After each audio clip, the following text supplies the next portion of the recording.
నమస్తే మూడాఫ్ ఆంధ్రకు స్వాగతం. ముఖ్యమంత్రిగా చంద్రబాబు నాయుడు గారు బాధ్యతలు తీసుకున్న తర్వాత హైదరాబాద్లో రియల్ ఎస్టేట్ వ్యాపారం పడిపోయిందని కూటమి నేతలు గత కొద్ది రోజులుగా విస్తృతంగా ప్రచారం చేస్తున్నారు. అయితే దానికి కౌంటర్గా తెలంగాణ మంత్రి పొంగులేటి శ్రీనివాసరెడ్డి ఘాటు వ్యాఖ్యలు చేసినారు.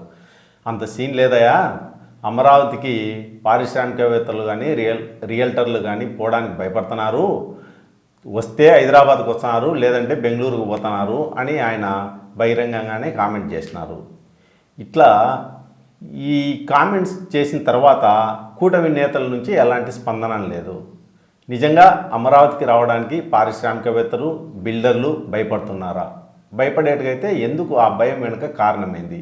ఈ పరిణామాలపై రాయలసీమ మేధావుల ఫోరం కన్వీనర్ పురుషోత్తం రెడ్డి గారు తన అభిప్రాయం చెప్పడానికి సిద్ధంగా ఉన్నారు. ఆయన ఏమంటారో మనం తెలుసుకుందాం. ఎట్లా చూడాలి అంటే ఇక్కడ 3 అంశాలు ఉన్నాయి. ఒకటి, శ్రీనివాసరెడ్డి గారు ఎందుకు అలా మాట్లాడారు, పైపెచ్చు కాంగ్రెస్ పార్టీతో వీళ్ళు మంచి కాంగ్రెస్ పార్టీతో కాదు కానీ రేవంత్ రెడ్డి గారితో గుడ్ రిలేషన్ ఉన్నటువంటి ప్రభుత్వం. అవును, చంద్రబాబు నాయుడు గారి మాటకు విలువ ఉన్న ప్రభుత్వం, మంచి రిలేషన్ ఉంది. ఆయన గడి చెప్పాడు, ఈయన గడి చెప్పాడు.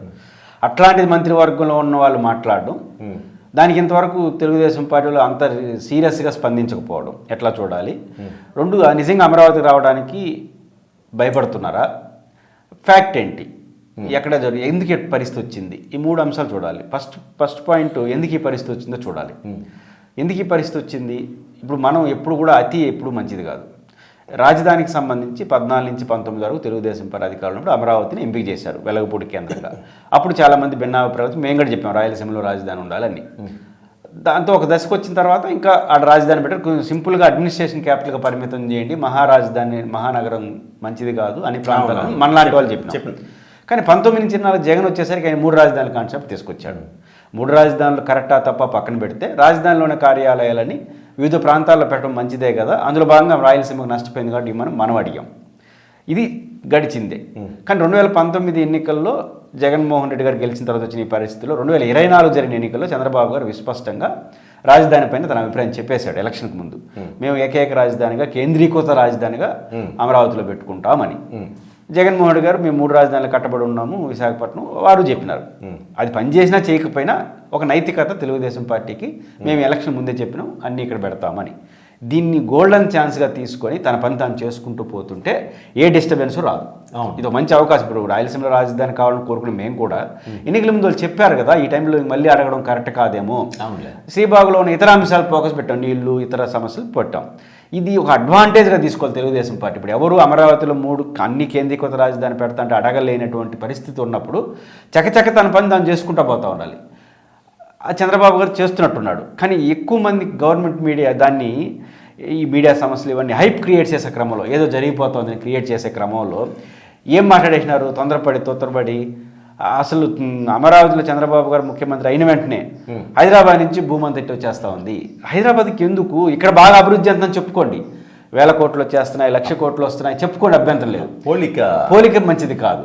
2, గతంలో పోల్చారు. గతంలో ఏమని పోల్చారు? ఇప్పుడు సానుకూలం, తెలంగాణలో ఏమనరు. జగన్ వచ్చి అధికారంలోకి వచ్చినాడు, మొత్తం హైదరాబాద్కి వెళ్ళిపోతున్నారు. పైపు జగన్కి హైదరాబాద్లో కూడా ఆస్తులు ఉన్నాయి కాబట్టి కేసీఆర్తో కుట్ర పని హైదరాబాద్ డెవలప్మెంట్ కోసం ప్రయత్నం చేస్తారు. అందుకే రాజధాని ధ్వంసం చేశాడని మాట్లాడారు. ఆ రోజు కొంత పని చేస్తుంది, ఎందుకంటే తెలంగాణలోకి పోయిందేమీ లేదు. ఆంధ్రప్రదేశ్కి వచ్చేసరికి ఏమో చేస్తాను అనుకున్నారు. ఇప్పుడు ఈయన వచ్చినాడు కదా, అది చెప్తే కుదరదు కదా. అట్లా పోయాడో లేదో జగన్మోహన్ రెడ్డి, చంద్రబాబు వచ్చాడో లేదో పరిగెత్తి రిటర్న్ వచ్చేస్తున్నారు. హైదరాబాద్లో పడిపోయింది అనే రేంజ్కి వెళ్ళిపుచ్చినారు వీళ్ళు. నువ్వు ఎంత అభివృద్ధి చెందుతుంది అనుకున్నా ఇవిడేం బాధపడడు, నాది పోతుందంటే ఒప్పుకోడు, అంతే కదా. ఇప్పుడు అదే జరిగింది తెలంగాణలో. ఇప్పుడు తెలంగాణలో నువ్వు అమరావతిలో అద్భుతాలు జరుగుతూ ఉందని తెలంగాణలో ఫీల్ గారు. కానీ హైదరాబాద్లో దీని ఎఫెక్ట్ వల్ల హైదరాబాద్ నుంచి వచ్చేస్తూ ఉంది. ఏదన్నా వస్తే చెన్నై దగ్గరగా ఉంది, బెంగళూరు దగ్గర ఉంది, హైదరాబాద్ ఎందుకు వస్తారు? కాబట్టి ఎప్పుడైతే ఈ అర్థం లేనటువంటి వాదనలు తీసుకొచ్చారో ఎవరో ఒకరు ఇలాంటివి లేక ఆయన అడిగినప్పుడు కూడా కోపం రాకుండా ఉంటుందా? మా నుంచి పోయేది కాదు, అసలు వాడు ఊరు రాను కౌంటర్ ఆర్గ్యుమెంట్ చేసినాడు. ఇది ఎవడైనా చేస్తాడు, కోపం వస్తే అట్లే ఉంటుంది. కాబట్టి మీ పని మీరు చేసుకోకుండా ఇతరులను పట్టడం ఇది ఇబ్బంది. 2 అంశం, నిజంగా భయపడుతున్నారా?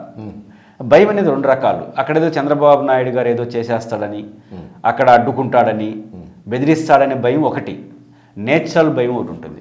నేచురల్ భయం ఖచ్చితంగా ఉంటుంది. ఇప్పుడు ఉదాహరణకు నువ్వు ఒక కంపెనీ పెడతావు, పెట్టుబడిదారుడు ఎప్పుడు కూడా 10 రూపాయలు ఈరోజు పెడితే రాయించడానికి 20 రూపాయలు ఆదాయాలను కోరుకుంటాడు. దేశాన్ని ఉద్ధరించడానికి ఏ పెట్టుబడిదారుడు కోరుకోడు, ప్రభుత్వం కోరుకుంటుంది. ఈరోజు హైదరాబాదు మన చుట్టూ ఉంది, తెలంగాణ చెన్నై మన చుట్టూ ఉంది, బెంగళూరు 3 మహానగరాలు బాగున్నాయి. పెట్టుబడి పెట్టే కంపెనీ పెట్టేవాడు వెల్ సెటిల్ ప్రాంతానికి చాయిస్గా ఎంచుకుంటాడా? ఇప్పుడిప్పుడే మీరు భవిష్యత్తులో అభివృద్ధి చెందుతున్నారు, చెందితే మళ్ళీ పెడతాం. ఏ ప్రభుత్వం రెడీగా ఉంది కదా. కాబట్టి అమరావతి ఇప్పటికే ఒక రూపం రాలేదు కాబట్టి, మీ ఆలోచనలో రూపం వచ్చి ఉండొచ్చు, ఫిజికల్లో రూపం రాలేదు కాబట్టి సహజంగానే ఇప్పుడు పెట్టడానికి జంకుచారు. ఒకవేళ నువ్వు భూములు కేటాయిస్తుంటే తీసుకుంటారు, తీసుకుని ఏమన్నా వ్యాపారాలు చేస్తే మళ్ళీ పెడతాంలే అంటారు ఇక్కడ. కాబట్టి బెంగళూరు, చెన్నై, హైదరాబాద్కు ఉన్న నేచురల్ అడ్వాంటేజ్ రీత్యా అది వాళ్ళ గొప్పతనం కాదు, ఆ ప్రాంతానికి ఆ నగరాలకు ఉన్న నేచురల్ ఆడికి పోతారు. మన చుట్టూ ఉండడం వల్ల అమరావతి కన్నా దాని ఫోకస్ ఎక్కువ ఉంటుంది. అమరావతి అనేది కార్యరూపం దాల్చి ఒక నమ్మకం కలిగేంత వరకు పరిశ్రమలు ఖచ్చితంగా ఆడనే ఉంటాయి. దానికి బెస్ట్ ఎగ్జాంపుల్ 14 నుంచి 24 వరకు అమరావతిలో ఎన్ని కంపెనీలు వచ్చినాయి?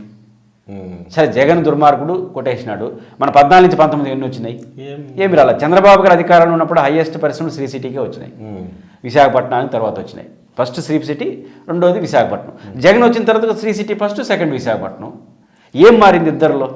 ధ్వంసం చేసినాడని చెప్పుకుని ఆయన మారలా, అద్భుతాలు మీరాల. కాబట్టి శ్రీ సిటీకి ఎందుకు భరించారు మీరు? అడ్వర్టైజ్మెంట్ ఇలా ఎందుకు వచ్చారు? చంద్రబాబు గారు తెచ్చిన హీరో మోటార్స్ ఎక్కడ వచ్చిన 2000 కోట్లు శ్రీ సిటీ పక్కన. చంద్రబాబు గారు తెచ్చిన కియా పరిశ్రమకు వచ్చింది అనంతపురం, శ్రీ సిటీ పక్కన, బెంగళూరు పక్కన. ఇది నేచురల్ అంటాను. కాబట్టి ఇట్లాంటి ఒక శ్రీ సిటీ, లాంటి ఒక ఎస్టాబ్లిష్మెంట్ వాతావరణం అమరావతిలో వచ్చేంత వరకు పరిశ్రమలు అక్కడ పెట్టరు. అది భయమనం, అది ఒక ముందు జాగ్రత్త. కాబట్టి అమరావతికి నేచురల్ ఒక పరిమితులు ఉన్నాయి. ఈ పరిమితులు ఉన్న ప్రాంతంలో కడుతున్న నగరం దృష్టిలో పెట్టుకున్న వాళ్ళు జాగ్రత్తగా వెళ్ళాలి. కానీ వాళ్ళని తిట్టడం, వీళ్ళని తిట్టడం, మాదేదో అద్భుతాలు, మీది అద్భుతాల వరకు ఓకే, కానీ ఇతరులు అంతా నాశనం అయిపోయినారు. ఇప్పుడు నేను బాగా చదువుతాను అంటే నాకు మంచి మార్కులు వస్తాను, రమణారెడ్డి ఫెయిల్ అవుతాను, నేను చెప్పాలి? నాకు ఈసారి ఫస్ట్ క్లాస్ అని చెప్పండి. నేను నాకెట్ట ఫస్ట్ క్లాస్ రాదు కాబట్టి వాడు ఫెయిల్ అయిపోతాడు, పని అయిపోతుందని అంటే నీకు మండుతుంది. కాబట్టి అదే జరిగింది హైదరాబాద్లో. కాబట్టి ఇప్పటికైనా తెలుగుదేశం ప్రభుత్వం ఒక అడ్వాంటేజ్ సిచ్యువేషన్ వచ్చింది, మీ పని మీరు చేసుకోండి. ఒక డిసడ్వాంటేజ్ పరిష్కారం కాలంలో నిర్ణయిస్తుంది.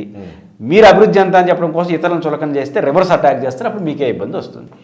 అమరావతి గురించి గొప్పలు చెప్పుకునే క్రమంలో పక్క రాష్ట్రమైన తెలంగాణపై మరి ముఖ్యంగా హైదరాబాదుకు ఏ పరిశ్రమలు రావడం లేదని, ఆడ రియల్ ఎస్టేట్ వ్యాపారం జరగడం లేదని, ఇలాంటి కామెంట్స్ కూటమి నేతల నుంచి రావడం వలన నష్టమే తప్ప లాభం లేదనేది పురుషోత్తం రెడ్డి గారి అభిప్రాయం. ధన్యవాదాలు.